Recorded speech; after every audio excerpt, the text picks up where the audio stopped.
The rush is on. The final week of the January sales. Shoppers on the hunt for a last-minute bargain.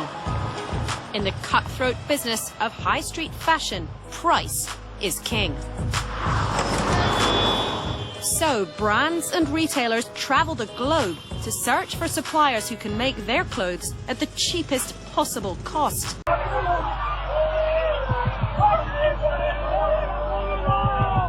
The collapse of the 9-storey Rana Plaza building on the outskirts of the Bangladeshi capital Dhaka last April.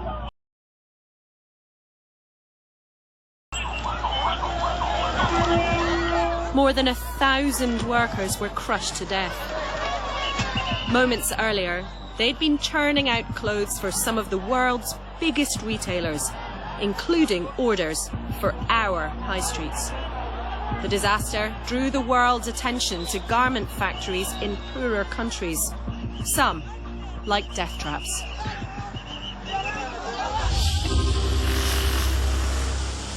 "23-year-old Roxana Begum was a machinist on the 7th floor. I stood up when the building started collapsing, and then the floor gave way. I could see a girl come running towards me. The girl then fell. A beam fell on her back and on my leg. A beam fell, and then the roof fell. I mean, it was so dark, I thought, will I ever survive?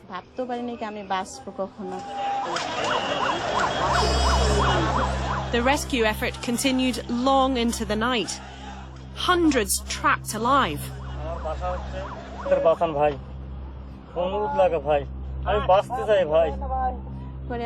I was so thirsty that I started licking people's blood. I felt my throat and my body was on fire. One boy said to me, "Sister, please, can you give me some water?" I said, "Brother, I'm in the same situation as you. How can I give you water? I'm in so much pain, brother." Then afterwards, he drank his own urine and died about 2 or 3 hours later. Next afternoon, torchlight found the face of another trapped worker. He said, with his light on, "Is there anyone here alive?" I said, "Brother, I'm alive. Please save me." He could see that my hand was stuck, and then he said, "Sister, do you want your life or do you want your hand?" I said, "I don't need my hand. Please save me." After speaking to a medic on the ground, fellow garment worker Didar Hussain returned to Anna with a small knife and some anesthetic. "This is where I injected into her arm, and then I started cutting it. And when I cut her hand, she was crying so much. She was crying and I was crying." When he cut my arm, I was screaming a lot, and the one who was amputating, he was crying too.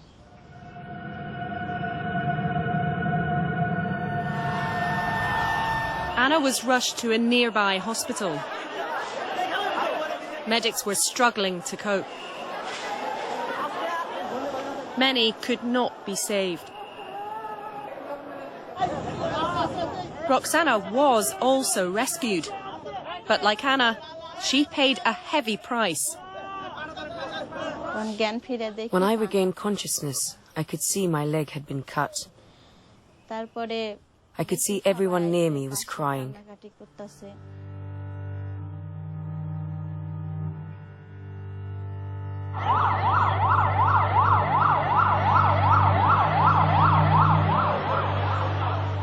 At least 1,130 people died at Rana Plaza. Some 2,500 were injured.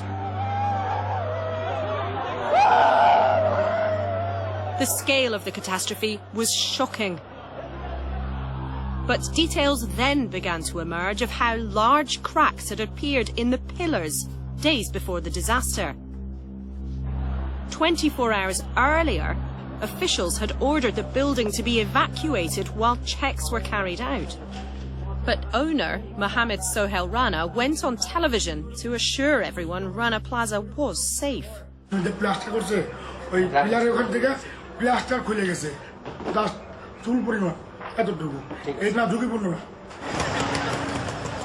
The next day, workers from the 5 garment factories on the upper floors of the building were forced in by their managers.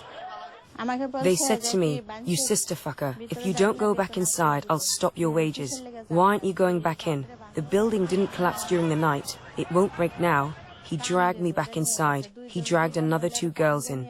Those girls didn't survive. Before they died, they were screaming. The line-in chief has forced us to go back inside. He forced us.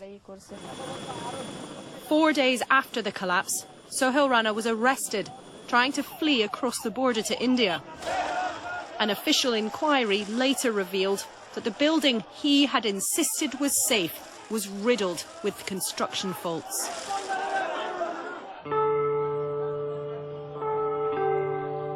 Western companies had carried out checks on the factories they did business with at Rana Plaza, but neither they nor the authorities had identified the dangers.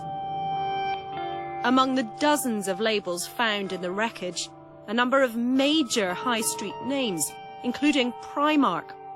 The low-cost fashion chain has since paid out more than £1 million to victims and has led efforts to agree long-term compensation. The Rana Plaza collapse, the most deadly in a succession of factory disasters, has cast a threatening shadow over Bangladesh's garment industry. Many Western retailers have since signed a new safety agreement to try and ensure such a tragedy can never happen again. But months on from Rana Plaza, how much has the industry cleaned up its act?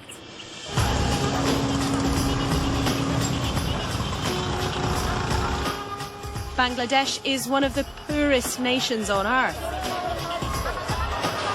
Dhaka is its chaotic capital and centre of the country's clothing industry.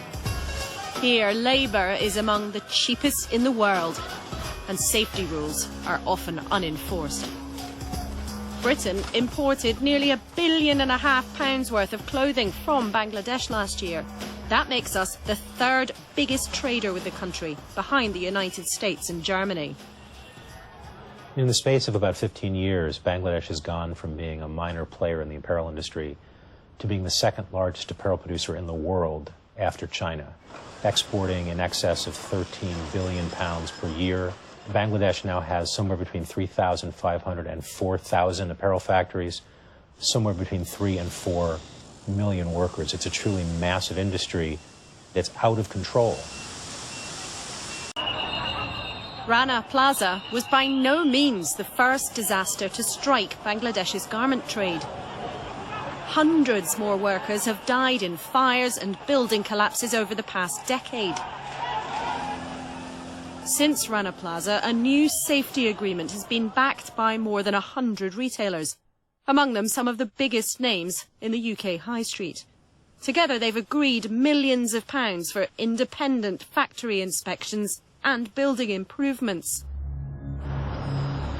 But while efforts have begun to tackle the problems of crumbling buildings and lack of fire exits, we wanted to find out what conditions are like for the workers now.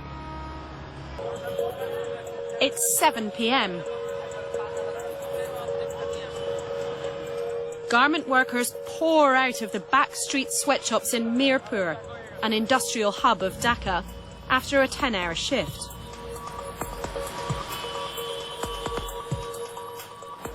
But the day is far from over for some on the production line. At the Olira Fashions factory, our investigator Lotta is busy with other workers trying to finish a big order of jeans for a European buyer. Under increasing pressure to hit the delivery deadline, tensions mount.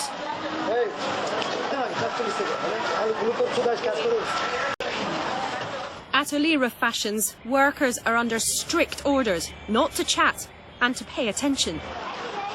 Habib's in charge of one of the production lines. Minutes after slapping one girl, he reduces another standing next to Lotta to tears.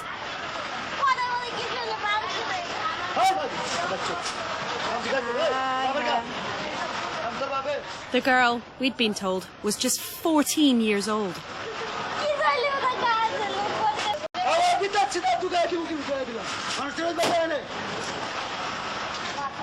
We'd just witnessed violent abuse of children on the production line.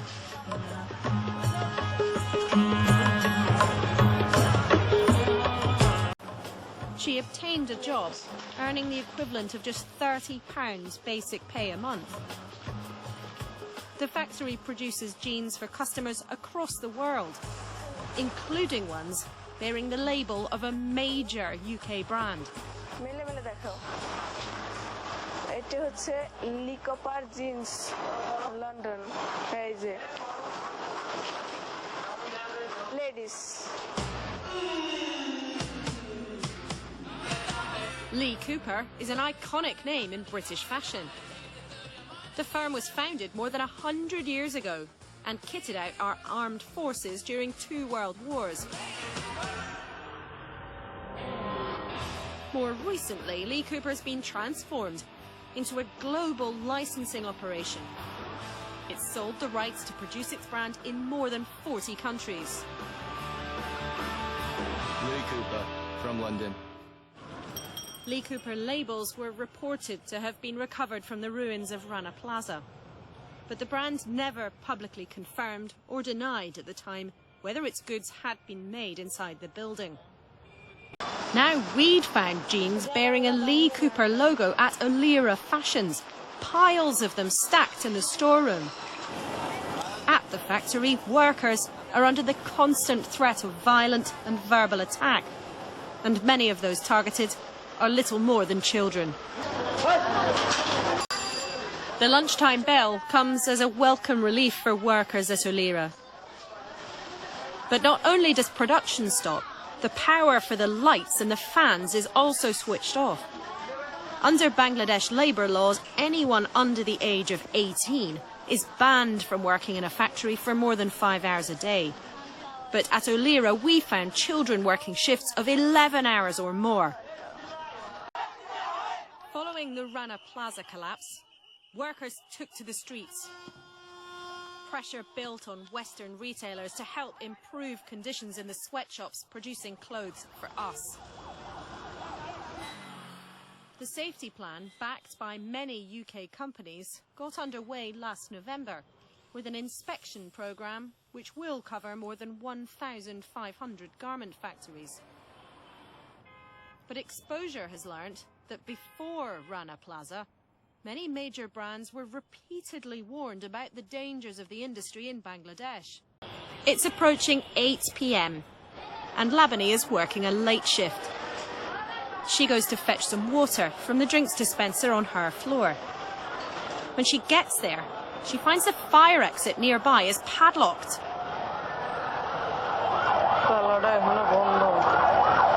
When 112 people died at the Tazreen Fashions fire just over a year ago, many burned alive because there weren't enough exits.